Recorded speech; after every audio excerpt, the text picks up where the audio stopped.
Triple header of race action for McLaren Trophy America wraps up today here at Circuit of the Americas. It is officially race 2, as the first race was a makeup from the washout at Sonoma last month. No washout likely here today. That's great news. It is hot, however, and it is humid. Clouds overhead will help make this a bit more tolerable from a temperature perspective, but we anticipate some exciting action as we get ready to go for the fourth race of this championship's young history. Hello and welcome to Circuit of the Americas here in Austin, Texas. My name is Ryan Marine. Calvin Fish actually will not be joining us, excuse me. We'll have some help coming in from Tom Baker, and he'll be talking with us about what's to come in just a little while. Amanda Busick is down in the pit lane and on the grid. So much already to talk about over the course of this weekend with 2 races in the books, and we've had some excitement certainly. Yesterday it was all about GMG racing at the front of the field with wins in 2 different classes and an overall 1-2, but the field is mixed up here after qualifying for this third race of the weekend. And of course we have some success penalties to factor in during pit stops as well, which will make this a challenge for those that have had some success already here in the weekend. Well, we mentioned Amanda was down patrolling the pits for us. Let's hear from her now. And look at this beautiful shot as we walk down this grid of McLarens for, as you said, Ryan, race number 3 here at the Circuit of the Americas, the second that will be counted to this race weekend here at COTA. In this first stint you're going to see out of this McLaren are some names familiar in the SRO paddock. You'll see Eric Vilgaris, you'll see Andrew Davis, James Safronis, who is racing solo. So expect there to be some excitement as we kick off race number 2 here for the Circuit of the Americas. But as you said, it is hot and humid down here, so these drivers are going to be facing those conditions as well. They will. The good news is these outstanding race cars, the McLaren Artura Trophy EVO, they do have a pretty good air conditioning system, I'm told, and on a day like today, that's worth its weight in gold. Lots of fast drivers up at the front of this grid. John Capestro Dubets, a race winner yesterday, will start from the pole position. Alongside will be Kevin Madsen, who turned in some remarkable lap times in the race yesterday. James Safronis, a winner in AM yesterday. He's the pole sitter. No, he's not. He's second in AM, but will start third on the overall grid. And Tommy Pintos as well, who has been fast, making his adjustment here to the North American racing scene. He'll start in the 4th spot. Lots of excitement as Tom jumps into the booth to join us. I think this has been nice just to see. We've had these races. We haven't had to worry too much about rain. We did have a little bit of rain, I guess, in the first race of the weekend, but no washout like we had at Sonoma. And now I think we have a better sense for the pecking order here after the first 3 races of the championship. Yeah, as you say, we had a bit of rain on Friday, which kept it interesting, but the last 2 races have been clear skies and dry.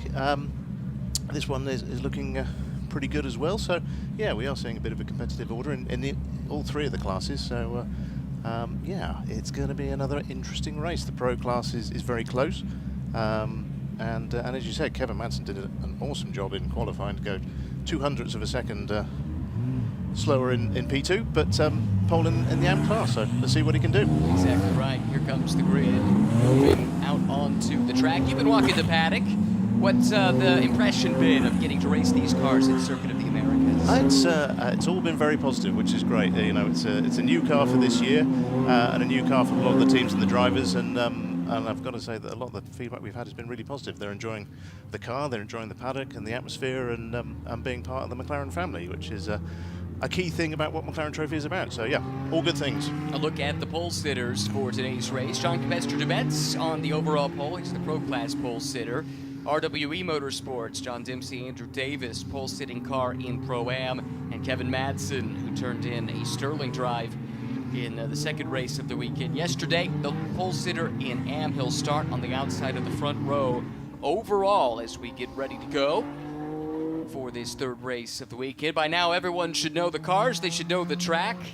Setting up to be a fun sprint to the checkered flag. JCD on pole, as we mentioned, alongside is Madsen. Then it's Safronis and Tommy Pintos, the European Series champion a couple of years ago. We get then to Jeff Cook starting in the 5th spot, Casey Dennis alongside. Then it's Andrew Davis and Colin Harrison for RWE and Tech Sport respectively.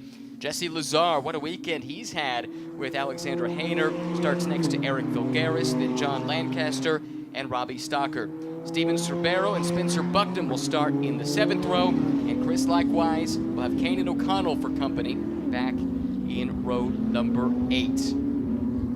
Keep an eye on some of these names that are starting a little bit further back than you'd expect, like an O'Connell, like a Bucknam to charge through the field. John Lancaster as well. Good, by the way, to see the Eric Vilgaris and Tom Kopczynski car back on track. They had some repairs to do, but they've been able to do it. Kind of a truncated race yesterday for them, and I know they're chomping at the bit to get back out and try and put up a good result like they had in the season opener at Sonoma, where they stood on the podium.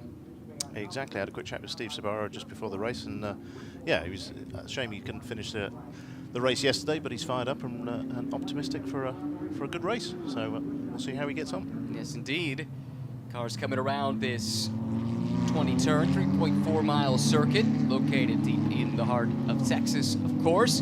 Designed by Tavo Helmond and Herman Tilke, with some assistance from Texas legend on 2 wheels, Kevin Schwans, who was instrumental in helping to design this track, former Grand Prix motorcycle world champion Kevin Schwans, who wore number 34 for much of his career, and told me one time that it is not a coincidence that it is 3.4 miles around here at Circuit of the Americas. Lots of elevation change, roughly 133 feet over the course of a single lap, much of it in the span of the run-up to turn 1. It's an 11% gradient into turn 1, which is typically an action area. You can go 5 or 6 wide on entry, but it funnels down to maybe space for 2 or 3 at the apex. And we'll see if we can avoid some early race fireworks here in turn 1 in race 3 this weekend.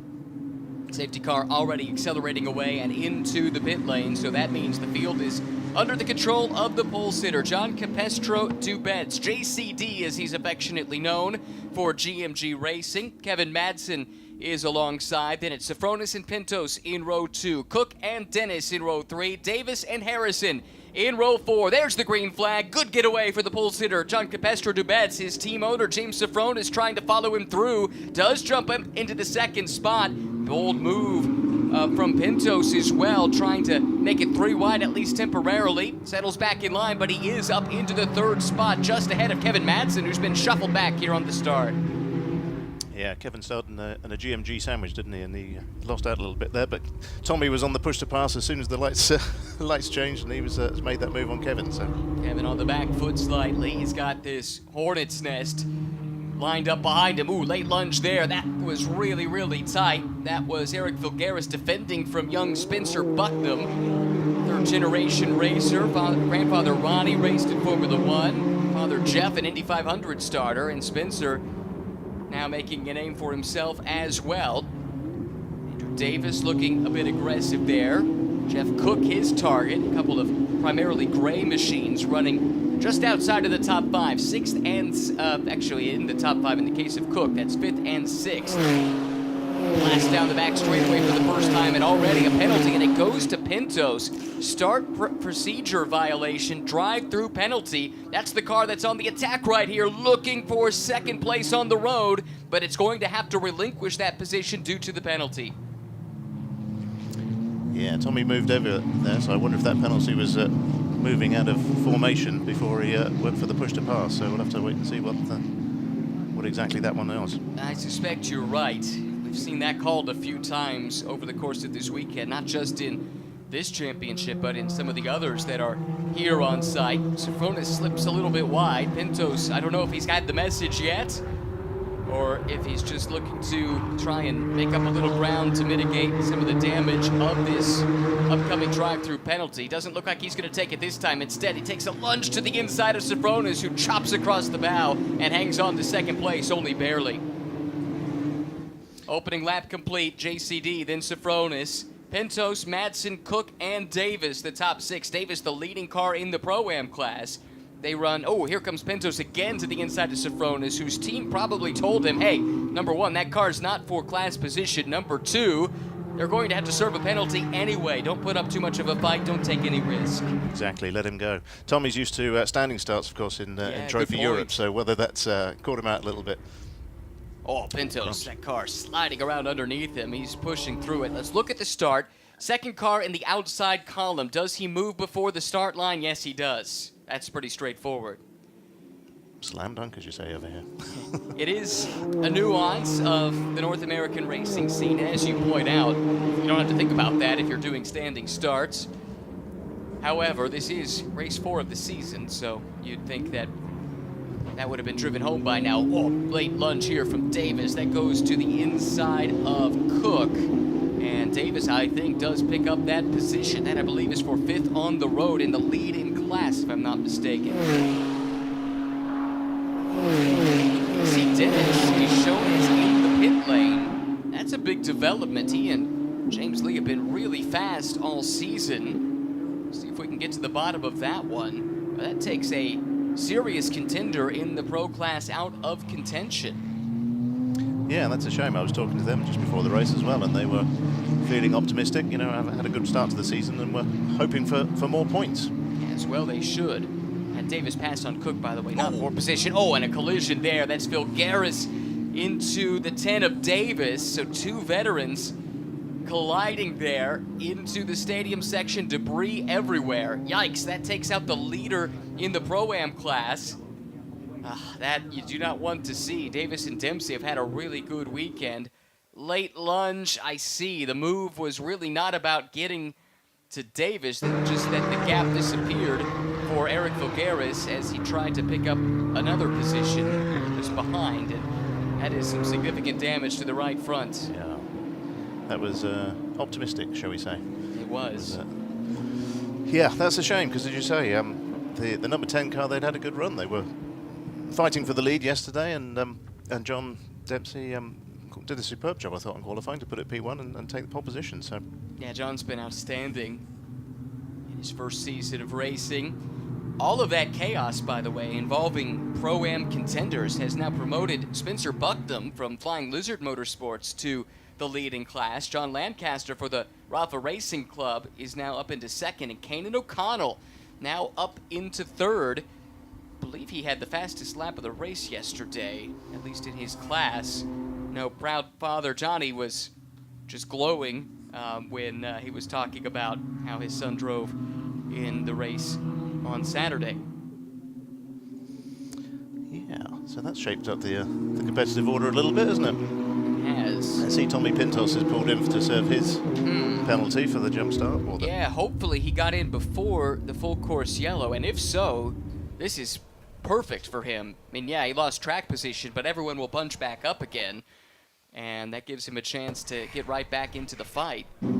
Especially important on a day when the top car in the championship in the pro class is shown as in the pits and may not score points. Yeah, it's a good chance to, as you say, score some points and cement the championship position and see where they go from. Yeah, the only question I have is, did he get into the pits before the full course yellow or not?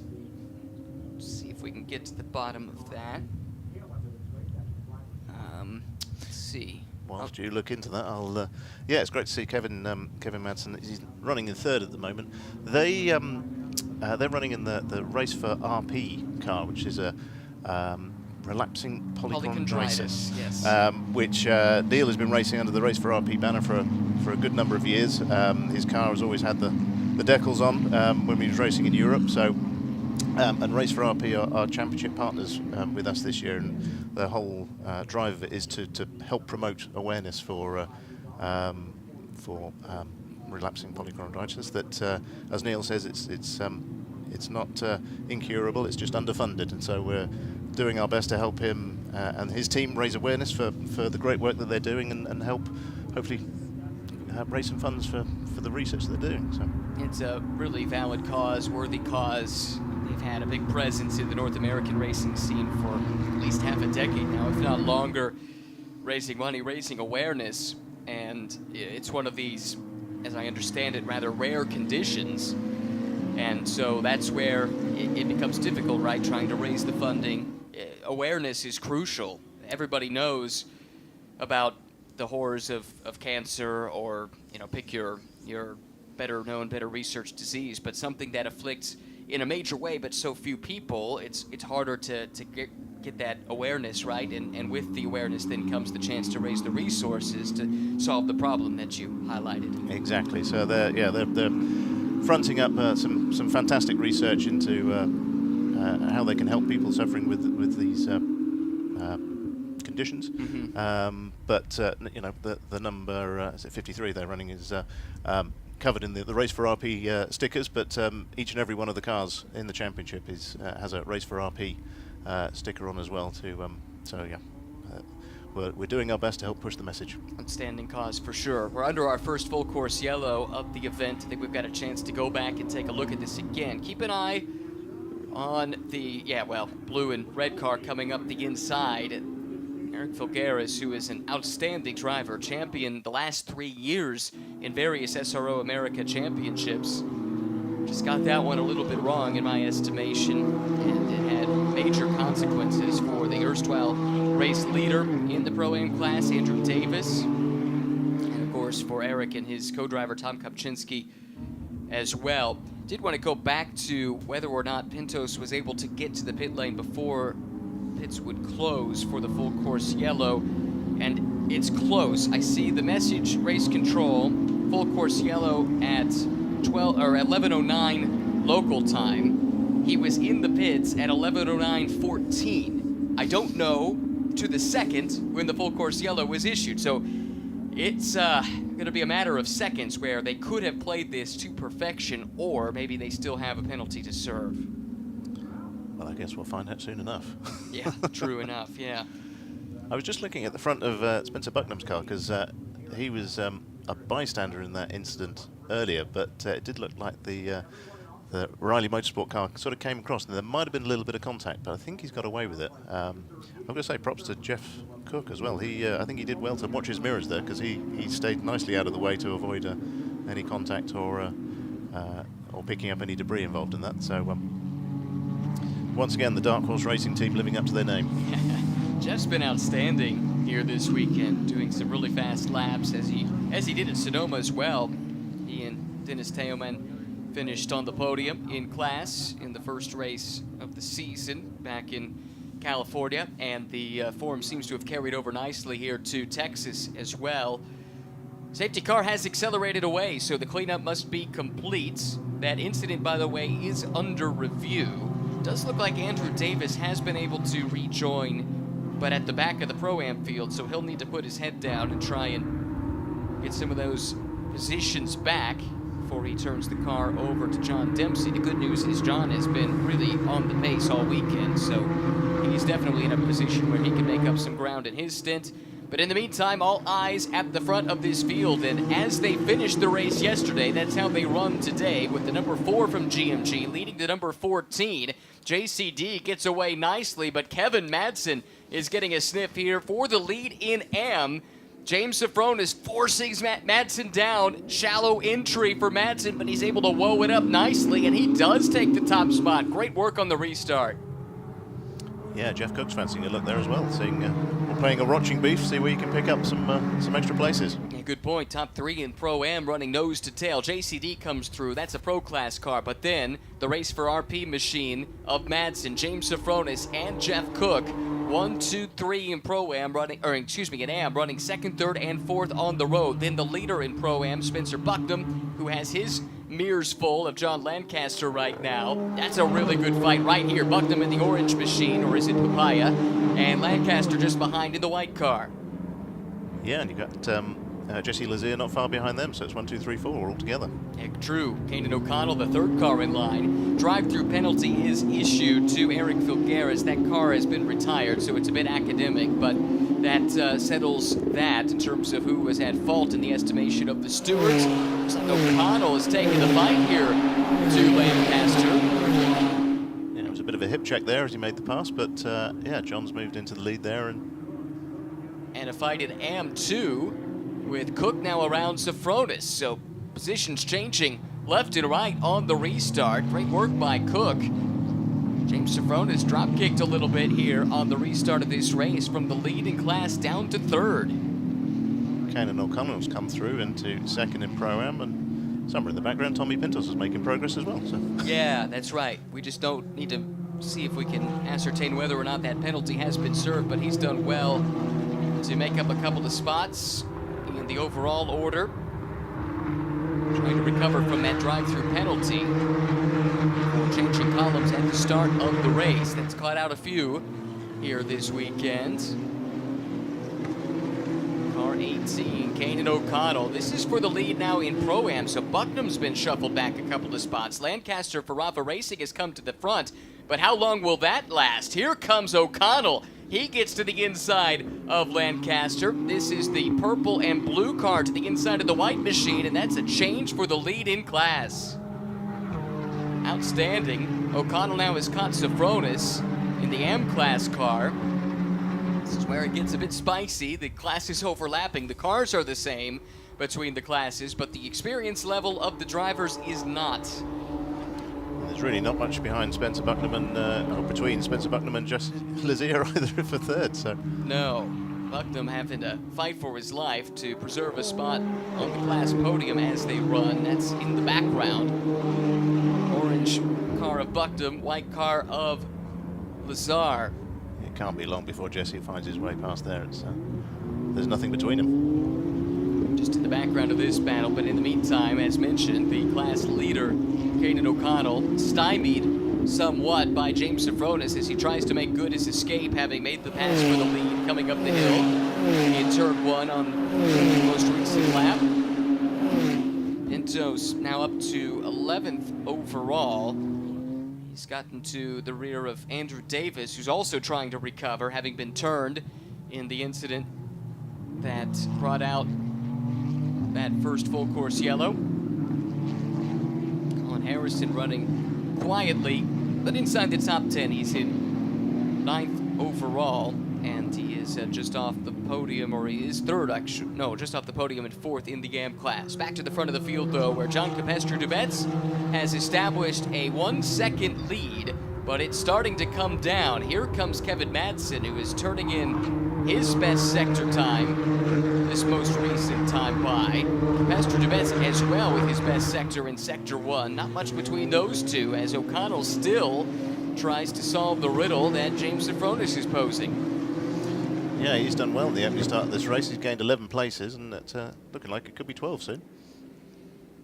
Really strong driver in need of a big opportunity. This might be the one that helps to jumpstart Kanan's career. Former touring car racer, a little bit of GT4 experience as well. This is that fight you mentioned earlier. You were forecasting it. Shouldn't be long. And Jesse Lazar has caught Spencer Bucknam. Well, I think they've been holding each other up a little bit because Andrew Davis has managed to gain back on them, and he'll be joining that battle very, very soon. Yes, and that is for position in class.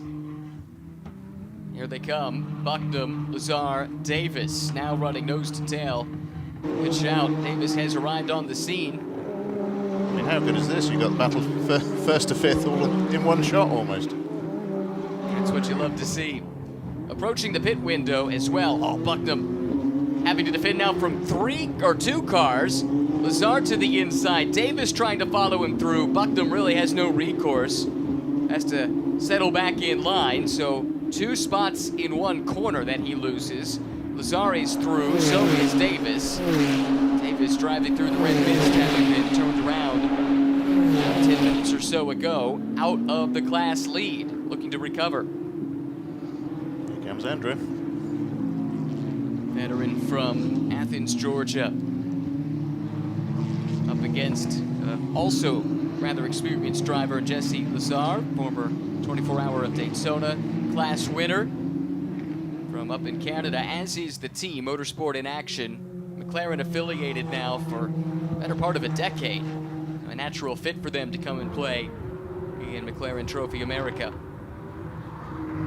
Yeah, it's great to have them part of the championship and continuing their association with us. They've had a great start, and obviously race winners yesterday with Alex and Jesse. So believe they won in race 1 of the weekend too, right? The makeup race. Yeah.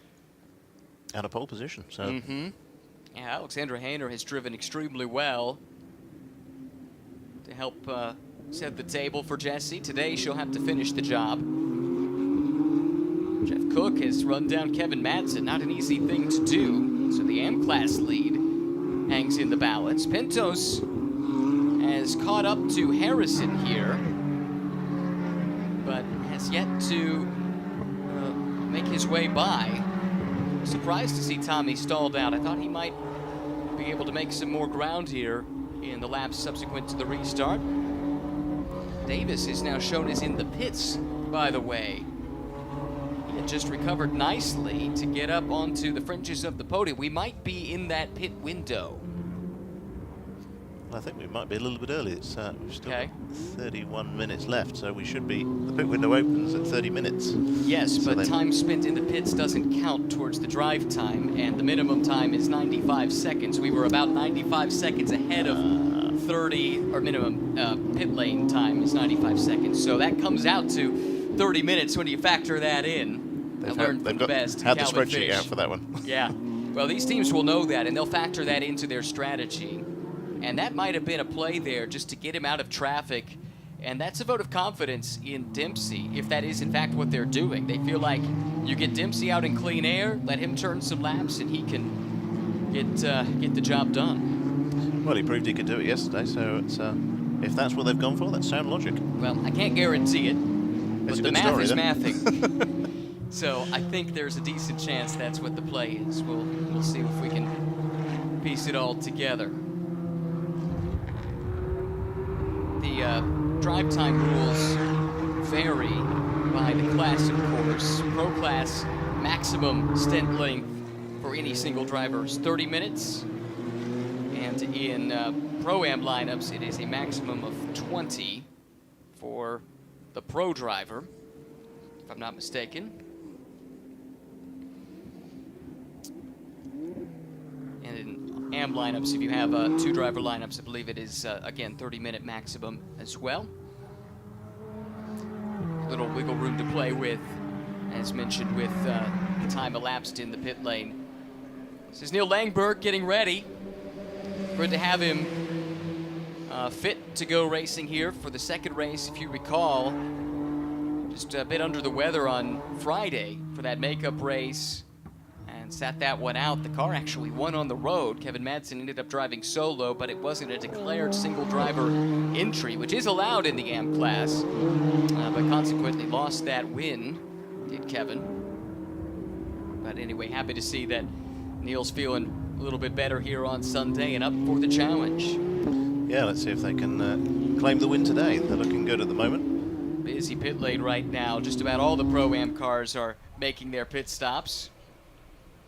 No tire changes, no refueling. One thing you can do, as you see the mechanic doing at the left rear of this Motorsports in Action machine, you can check tire pressures and bleed tire pressure if you want to make that slight adjustment. Looking at P1, JCD is setting some pretty quick times at the moment. Just trying to maybe eke out a little bit more of a lead. I don't think he's got too much to worry about, given the fact his only competition in class is Tommy Pintos, who's running 6th. But he will have success penalties to add to his pit stop time, which will close that gap a little bit. That's right. That is something I mentioned briefly off the top, but there are 3 cars in each class based on their results from the previous race that have to spend additional time in the pit lane. It's 7 additional seconds for a win in the previous race, 5 additional seconds for second, 3 additional seconds for finishing third. If you start to accumulate multiple wins in a row, then it increases. So 2 wins in a row nets you a 10-second additional time rather than 7. And we had a couple instances of that. So the 43, that Motorsports in Action car, did have to spend 10 seconds in the pits during this pit stop. And also in the AM class, we've now had consecutive wins for the 14 of James Safronis. So he'll also have 10 seconds additional time to that pit stop minimum. As if by magic, there he is. Yeah. Funny how that works. Just about I think everybody in Pro-Am has now pitted. We're waiting for the Pro and Am class lineups, which have a bit more flexibility due to the longer maximum stint time for a certain component of their driver roster than what you would have in a strictly Pro-Am lineup. Here is John Lancaster, or it was John Lancaster. That hasn't changed yet, has it? But now it's now Rafa Martinez, and this car has effectively inherited the lead in the Pro-Am class, I believe, in the pit stop shuffles. Yeah, they've done well there. So John, as we saw him getting out the car and Rafa in, obviously as a guest entry or as an additional entry for this round, they wouldn't have had too many success seconds to add to their pit stop. So I think that might have helped them in the shakeout. So yeah, good point. They were not handed any success penalty during this race, so consequently they did have a shorter time elapsed in the pit lane, and that can make a massive difference. As we can see on track, a big day yesterday for the Rafa Racing team. They won overall in the 3-hour GT4 America race last night. Had a podium in a second class. Rafa trying to cap off the weekend with yet another race win, and this time he wouldn't just be team owner, team boss, he'd be driver as well. And he is as enthusiastic about his racing as they come. He's got an ever-expanding list of titles on his business card. No kidding. Amazing what they've established in a short amount of time. And it all started right here in Austin, Texas. Rafa got exposed to motorsports rather late in life and basically was an enthusiast for a long time, but didn't realize that actually, yeah, there's a way to participate too. And so his whole mission with the Rafa Racing Club, which has served as the title sponsor for the GT4 European Series over the past few years, is just to provide an entry point for the enthusiast later in life, as well as provide opportunities for young drivers. It's a really cool initiative, and they are all over the place, very busy. Yeah, well, they're continuing in European GT4 right, with Race Lab into two McLaren Arturas GT4s, and yeah, they've got some really interesting young talent that they're helping support to bring through. So I think they didn't quite have the race they wanted in the opening weekend, but they'll certainly be ones to watch as the championship unfolds. Yep, exactly. A couple of silver class entries this year in GT4 European Series. We're waiting for the pit stops to fully shuffle through, and we'll have a better sense for how things stand. These are a couple of cars that are yet to pit. Am class entries here with Madsen and Cook. I suspect these two entries are going to go, they're going to leave this to the last minute before doing their driver change to handover. Yes. Which we are approaching at this stage. They can go, depends where the clock is, at least one more lap. When they do make their stop, it will be interesting to see how they, after they've served their penalties and everything, how they come out, because Colin Harrison's had a very solid race. Yes. Just been keeping it there. I mean, Tommy Pinto still hasn't actually managed to find a way past him, so he's doing something right. Yes, absolutely. Oh, it looks like we've got the dark horse entry in the pit lane there. Yes, Cook is in. JCD also has come in from the overall lead of the race. So two front runners in their respective classes now making that trip down the pit lane. It takes about 38 seconds to transit, plus then you have the driver change and tire pressure adjustments as well. The minimum time affected by whether or not it's a 1 or 2 driver lineup, plus you factor in those success penalties too. This car here does have a 7-second success penalty coming its way, so they will be stationary at least 2 seconds longer than everyone else, and 7 seconds longer than many. Colin Harrison has pitted there as well. JCD out. It'll be the Costa Rican Andre Solano in, who has been something of a revelation here this weekend, filling in for Casey King, who we hope to see taking up his intended full season seat at the next round of the championship at Virginia International Raceway. Amazing schedule this year, starting off at Sonoma, And coming here to Circuit of the Americas, VIR is maybe a bit of a hidden gem on the international scene. I don't know that it gets the credit that it's due overseas, but I'm here to tell you it is breathtaking. Road America needs no introduction, nor does the Indianapolis Motor Speedway. I mean, if you're cherry picking some of the most iconic road courses in North America, you've done it nicely. I think that was the objective. Okay. Well, mission accomplished. Give us a list of the 5 best tracks. Great, we'll go there. Yeah. I think it's been part of the whole ethos behind the championship. I mean, in Europe, we're running Brands Hatch this year for the first time on the Grand Prix circuit, but it's one of those historic tracks. It's a bucket list circuit for many drivers. Monza, Spa were a major support event for the Spa 24 Hours. I don't know if you've ever had the privilege of coming along, but that's a fantastic event. And the parade we do in the middle of town on the Wednesday is just superb. And then we've got Paul Ricard to round out the end of the year and a trip to Nürburgring in between. So all fantastic Grand Prix venues. Actually, I sold myself short. I've done Spa 3 times, and it is just an unbelievable atmosphere. The fans are great. The racing is great. You've got so much track activity, and this is a big part of that as well, having the European version of this championship as part of it. I can't recommend it enough if you ever get the chance to do it. Spa in and of itself is worth the trip, but that race and that event is top-notch. I think it's touch and go as to whether the drivers prefer doing the parade and driving the cars down on the public roads to the centre over the racing. But yeah, you're right, a superb event. It is. All right, we've got Alexandra Hayner climbing aboard here in the Motorsports in Action car, as well as Kevin Madsen now helping Neil Langberg get his belts all arranged properly. Couldn't have gone any further. They needed to be in this lap to not go over that maximum drive time. Here's Carter Fartak helping with the belts, and we go full course yellow right in the middle of the pit cycle. This has the potential, I suspect, to help these cars that are in the pit lane, because the speed on track will be arrested somewhat. This could be to the benefit, and this is the reason why cars stopped on the side of the track. Car 10. Yeah. That's John Dempsey, unfortunately. Quite, yeah. Car started by Andrew Davis. They've had an up and down day. Spun around, recovered, pitted early, trying an alternate strategy of sorts, and now looks like their day could be done early. What a shame. Very much so. Langberg is out.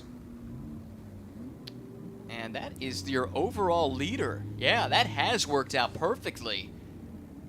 Safety car waiting for the field at the top of the hill. I think the way that has played out, that Langberg has cycled through to the overall lead of the race. How about that? Fresh in off the bench, and you've got straight into the lead. The whole pack lined up behind you. The other cars this might help a little is anyone who had those success penalties, because it erases some of that deficit here with everybody bunched back together. M-Class car leads overall. Then it's Andre Solano, who's now into second place on the road, but leading in pro. Yeah, they know what that just did for them now. Kevin's happy. Sure is. The timing of that yellow had that potential to disrupt things. Debrief going on there. We're talking with Carter Fartak. Yeah. Tommy describing a few incidents there, maybe? Yes.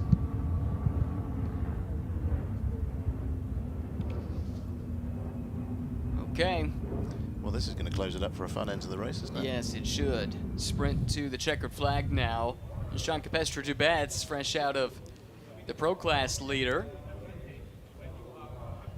Everyone excited for Casey King to jump into the car, but it has been neat to see a couple of drivers get some very special opportunities. First, it was Andrew Genesi at Sonoma, who got the chance to race at a high level for the first time after many, many years of coaching and high-performance driving, things of that nature, getting a win.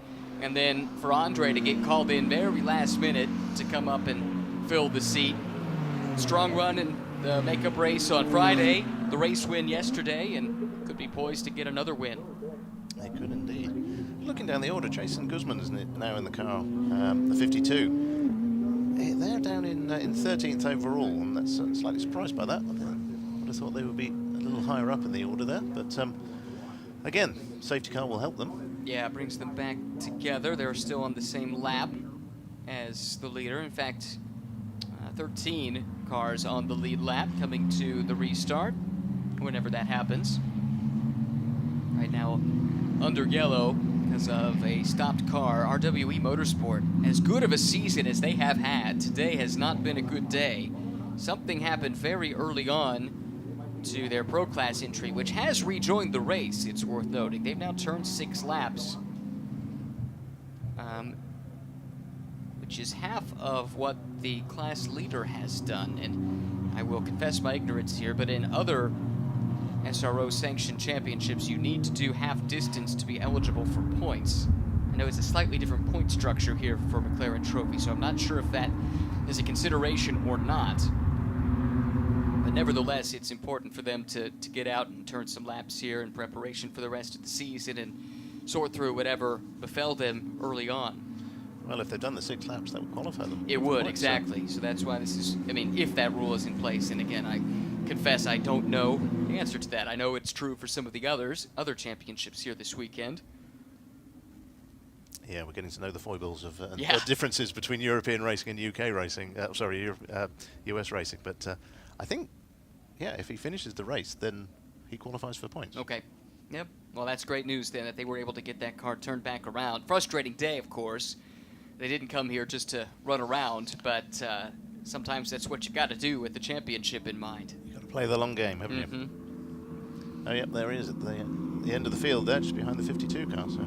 Exactly. And James was really good. Remember, they had the penalty yesterday, changing columns at the start, and that set them back. But the pace has been excellent all throughout the course of the season so far. In fact, that car's best lap is at 2:08.9. That's with no real reason to push super hard, and that's within a half a second of what the fastest times are that we've seen in the race so far.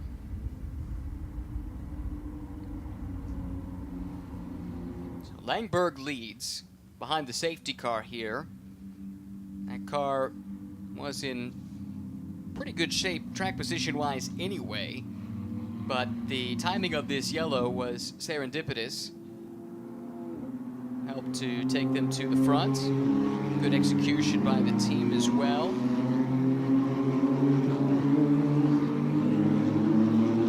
And it's Andre Solano in just his 3rd ever race in the series. All here this weekend. First time in the car was earlier this week. First time at the track as well.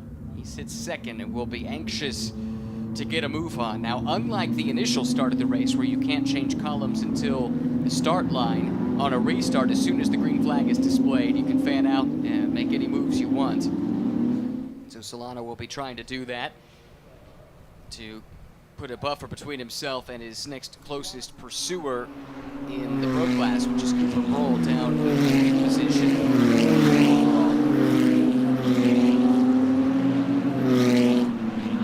Some other potential interesting battles.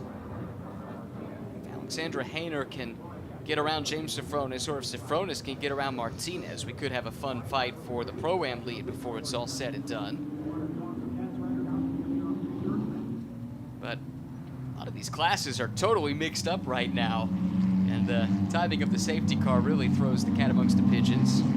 I wonder if Dennis Tiemann might have a go for the lead of the M class as well. I'm sure he will if given the opportunity.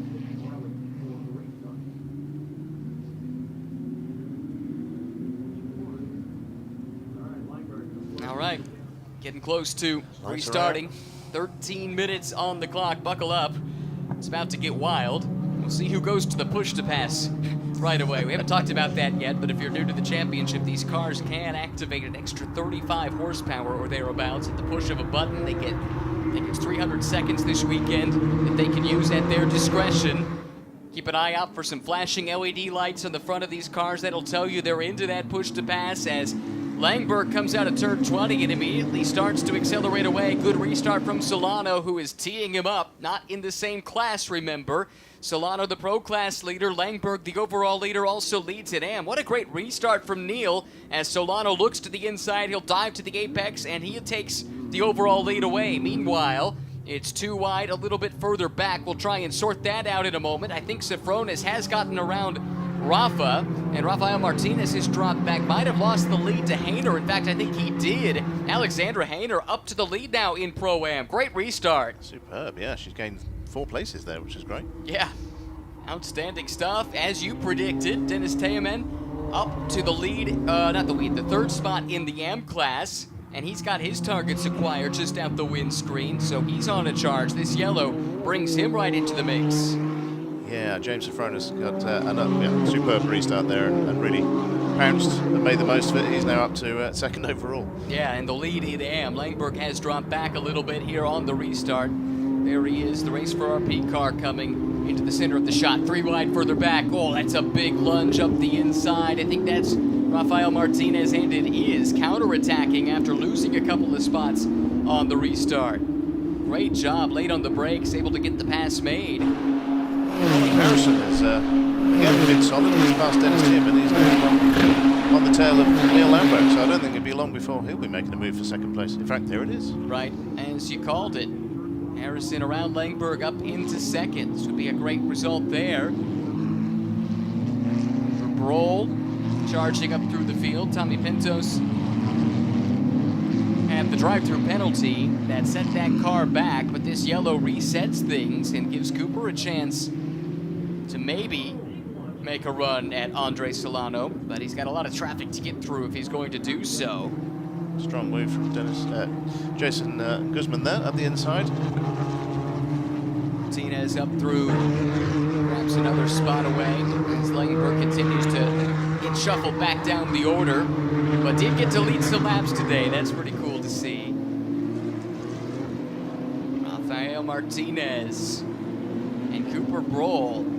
This is an interesting fight here between 2 guys who are still relatively new to this sport. Behind the wheel, 2 different classes as well. Broll now up to 5th overall. Martinez running 6th overall and 2nd in Pro-Am in his debut weekend in the North American Championship. He does have experience in a similar series in Europe. See, Dennis Teeman made the move up the inside of Neil there at turn 1. So he's now running 3rd overall, so that'll be a podium finish for 3rd them. in AM, yes. Sorry, yes, yeah.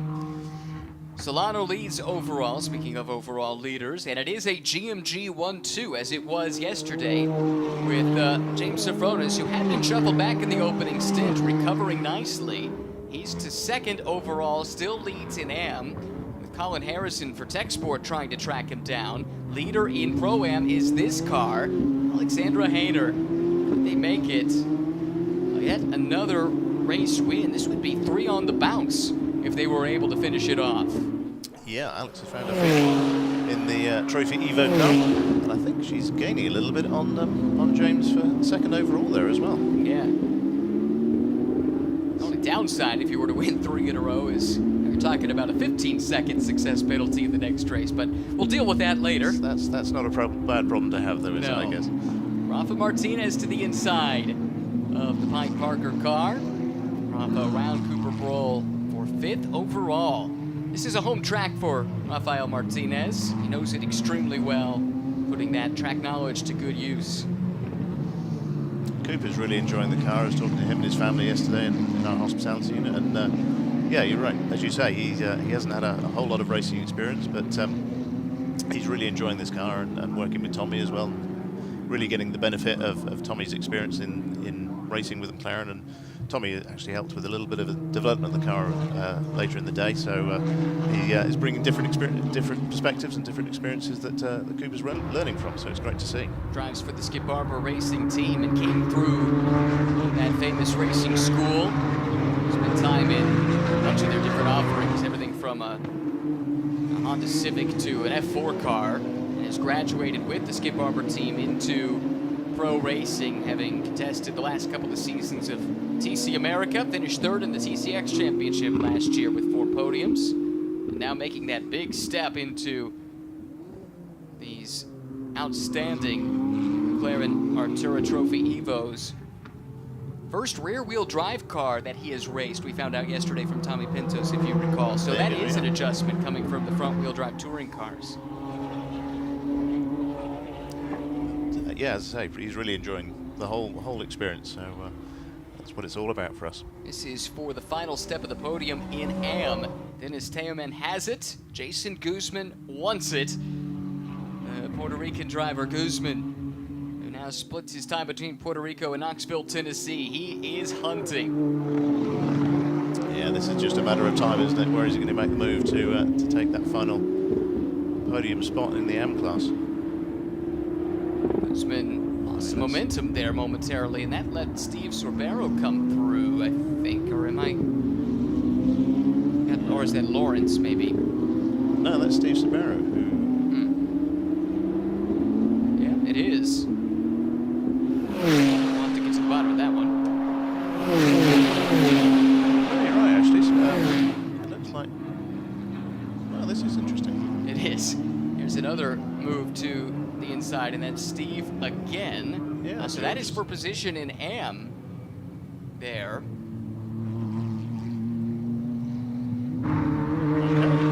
Great job by Steve recovering. They had the incident in race 1 when the rain came down. Picked up some damage. Bounced back nicely yesterday. And so maybe we were looking at Lawrence and... No, that's not right. We were looking at Teoman and Guzman, but Sorbero has entered the conversation. At the front, it still is Solano and Sofronis leading in their respective classes. Yeah, this is it's keeping us guessing this final bit, isn't it? Still early in the year. Piecing it all together. So George Lawrence now running 3rd in the Pro-Am class, which is good to see. They had a podium where were we first round? Sonoma. Sonoma, there we go. They had a podium in Sonoma. Yeah, definitely going to keep us running. Whilst we're just waiting to see how things are planning out, it's probably worth mentioning that at the end of the year, all of these drivers will be invited to the McLaren Technology Centre in Woking, the iconic Formula One factory and home of McLaren Automotive as well, where we will have an end-of-season awards dinner for all of the trophy championships and drivers, which is always a great affair and a superb venue to host. You get to see all the F1 cars, the famous F1 car that won at Le Mans 1995, which we mentioned yesterday is at the museum at the moment at Le Mans, and yeah, just a fantastic place to go and a superb venue. And that's motivation in and of itself to take part in the series. Yeah, you were giving me a snapshot of what the display vehicles are at headquarters, and yeah, that'd be worth the price of admission, whatever the admission price was. Yeah, it's a pretty special thing, and the events team do a superb job of having lots of different cars on the boulevard to really represent McLaren's rich racing history, so it's great to be. Yeah, great to be there and be part of it. So much history, of course, with the McLaren name going back to Bruce himself. Saw some of the early McLaren F5000 cars, the Can-Am cars on display at Long Beach a couple of weeks ago. Just breathtaking machines to look at. John Capestro-Dubets is getting in the Texas mood, isn't he? He's got the cowboy hat on, talking with Carter Fartuck. Well, we gave all the drivers cowboy hats. They're McLaren-branded cowboy hats. Is that right? Yeah, so we had a photo yesterday of all the drivers out the front of our hospitality unit, and we did a fun shot at the end to toss the hats into the air, and some of them managed to get some pretty decent height going, so... That's fantastic. Everyone embracing being here in Texas. And the state is fantastic, has plenty of neat history and things to do and see in its own right, but Austin itself, a hub for culture and music, arts as well, and becoming renowned around the world as a hub of motor racing too, thanks to this circuit. We'll have to see if we can get you a hat. I would love a hat. Solano and Sofronis. And Hayner running 3rd. Keeping pace in terms of lap time with these two for the early part of the restart, but has dropped back a little bit, but still solidly leading in the Pro-Am class. It's Rafael Martinez second in Pro-Am. Harrison in between the top two in the Pro-Am class. And Colin running in the 2:11 range. Hayner's in the 2:10s. So it looks like she has the pace to hang on for a third consecutive win. That'd be a great result. There's JCD again. Big smile on his face. He's close to a second consecutive win and his third on the season if Andre can finish it off. Again, that team anxiously awaiting Casey King joining into the championship as soon as opportunity allows it. Coming around to take the white flag in the final race of 3 here at COTA. It's Solano from Sofronis at the line by just under 1 second. No reason for these two team cars in different classes to push. We see the flashing lights on the front of Solano's car. He was in the push to pass for the extra 35 horsepower of boost down the front straightaway. Can't take it with you, might as well use it. Andre just enjoying this chance, getting the last minute call to come here to Circuit of the Americas to take part in this weekend's races.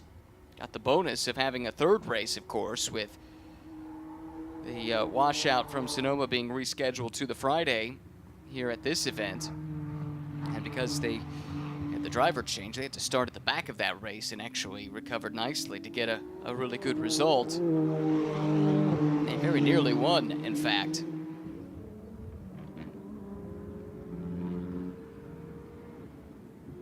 And then for Sofronis, whose son Jensen is racing in another category this weekend. This would be a second win for him. And a third win in as many races for Motorsports in Action. Alexandra Hayner and Jesse Lazar, if they can finish it off here. None of the leaders under any kind of duress at this point. Just enjoying one final lap around this 3.4 mile, 20 turn Circuit of the Americas. Everyone's spread out a bit at this stage. Decent fight between Sorbero and Guzman. That is for third in AM. But that's happening some 39 seconds behind our overall leader. By and large, everyone's found their little space around the racetrack and just running this one out to the checkered flag. Solano with one corner to go. His team boss just behind, and for the second straight day, it's a GMG Racing sweep of the Pro and Am classes. They're 1-2 on the road. Andre Solano and John Capestro-Dubets win in Pro, and it's James Sofronis, your Am Class winner for the second straight day. 3 wins on the bounce now for Motorsports in Action, Alexandra Hayner and Jesse Lazar, although did they have a time penalty? They must have, because they've been dropped down the order. That promotes now Rafa Martinez to the lead, so apologies, I missed that one. They must have had a short pit stop or something to that effect. I'll try and get to the bottom of that. But Martinez then, in his debut weekend of the championship, ends up on adjusted time, the winner in Pro-Am. Hayner will have to settle for second.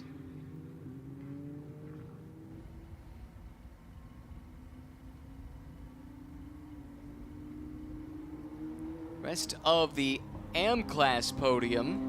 Sorbero did hang on by 1.2 seconds over Guzman. Teoman made it interesting for a little while, but slipped down to 5th in class.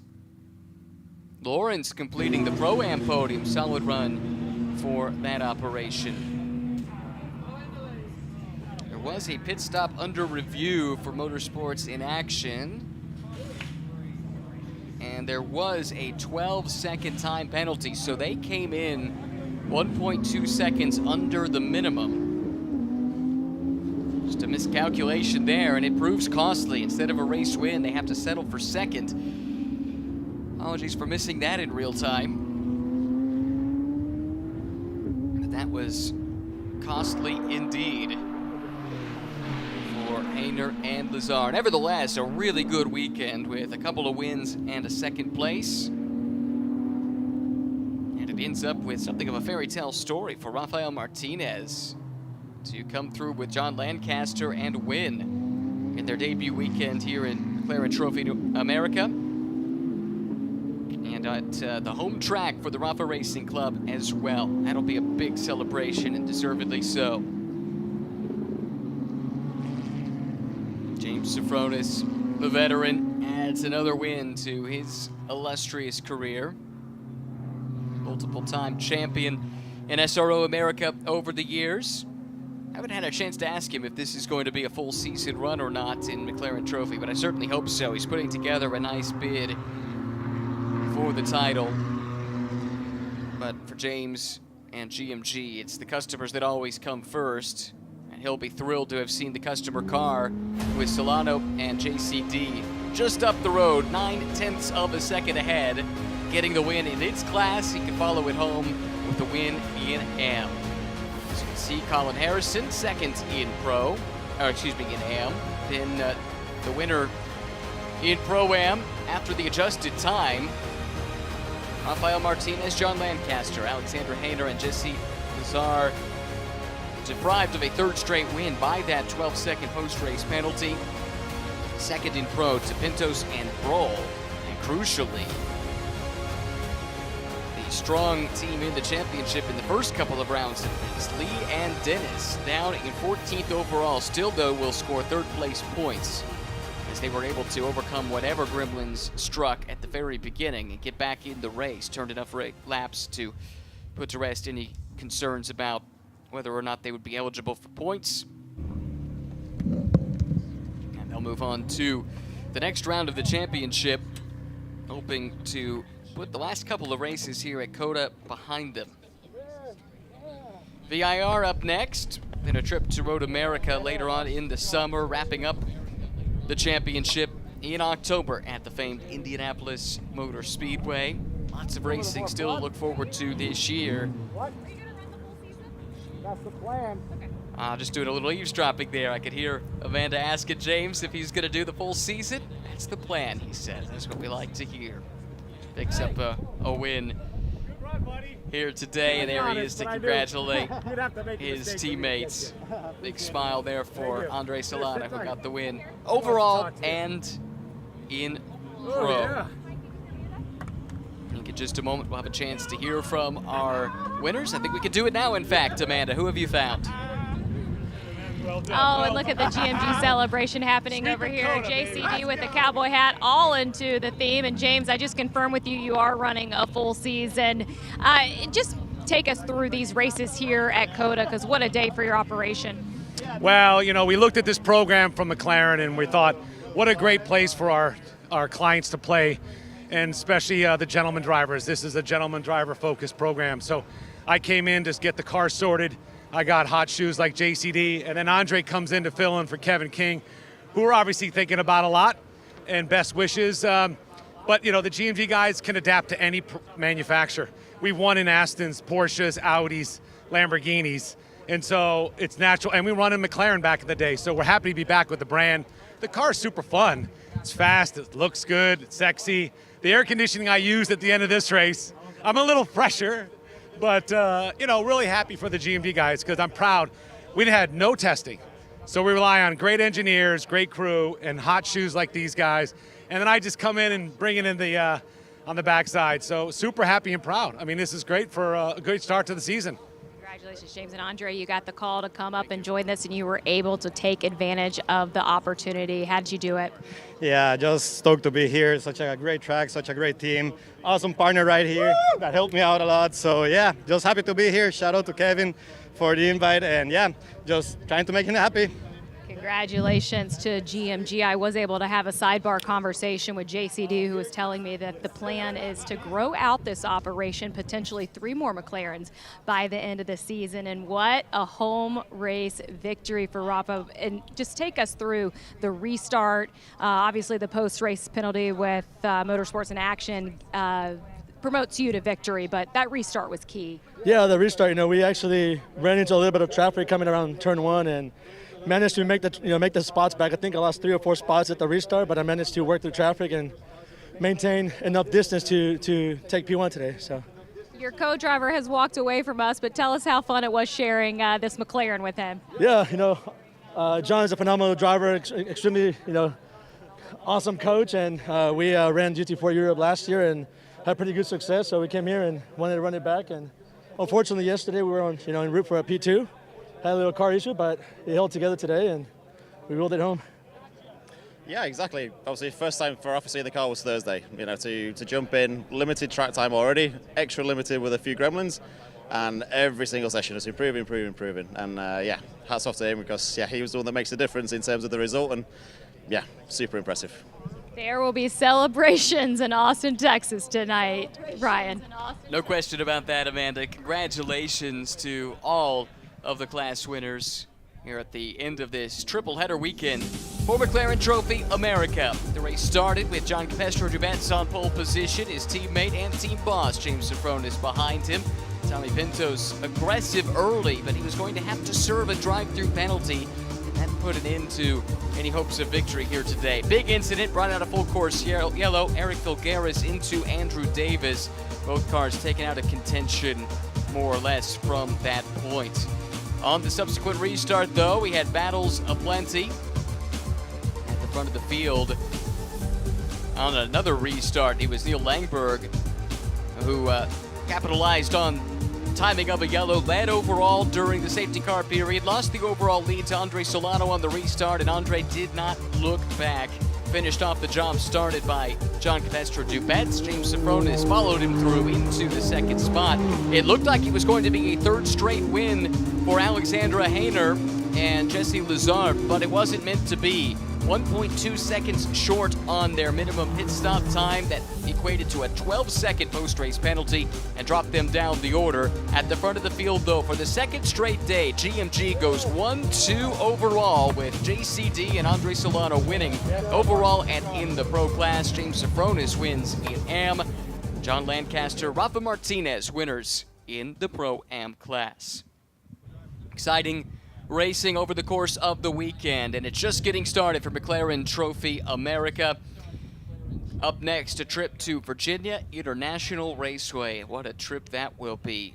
Flowing and undulating, much like this track here, Circuit of the Americas, but the big difference is a lot less runoff at VIR. It's a real challenge. It's a driver's track, and it should showcase just how the performance has been raised with the EVO kit on this McLaren Artura Trophy for 2025. Looking forward to that trip, of course, then to the high-speed Road America, America's National Park of Speed, and capping off the season at the famed Brickyard, the Indianapolis Motor Speedway, in conjunction with the Indy 8-Hour in October. A lot to look forward to. Teams like GMG, they'll be wishing they could race next weekend instead of this long layoff. They've got the wind in their sails right now, all the momentum coming off of especially the last 2 days. For other teams, it's a chance to regroup and prepare for the upcoming slate of races and maybe put some disappointment here at Circuit of the Americas behind them. The debrief already underway. Drivers, I think, enjoy chatting with their fellow competitors just as much as the race sometimes, and that post-race debrief can be a good time. Podium celebration about to get underway, and the dulcet tones of Robbie Montanola about to call the podium finishers up onto the stage. Tough day for the pro pairing from RWE, James Lee and Casey Dennis. Something went wrong at the very beginning of the race, and they spent 6 or 7 laps in the pit lane. Didn't get back out on track and are credited with a third-place finish, so salvaging decent points and minimizing the loss. And taking victory for the GMG racing team, Tommy Pintos up on stage, sharing it with Cooper Broll. Penalty on the start was a big setback for them, and then I'm not sure anyone had the pace across the 2-driver lineups that Andre Solano and John Capestro-Dubets had here today. To our pro class podium, let's welcome up Dariush Gazare. Fantastic effort from the two of them. JCD learning a new teammate. Andre learning a new car, a new track, and a new team. But was right on the pace right away. Hope to see more of Andre down the road. Does a lot of racing in Central and South America. First chance to come and race on United States shores. And covered himself in glory, I think it's safe to say, with a couple of race wins in his first trip to the championship. Trophies held aloft. These are your pro class podium finishers. John Capestre-Dubets, Andre Solano for the second straight day take overall honors in addition to the pro class. And they will celebrate here in Austin, Texas. Up next, we head to Virginia International Raceway for rounds 5 and 6 of McLaren Trophy America. See you there.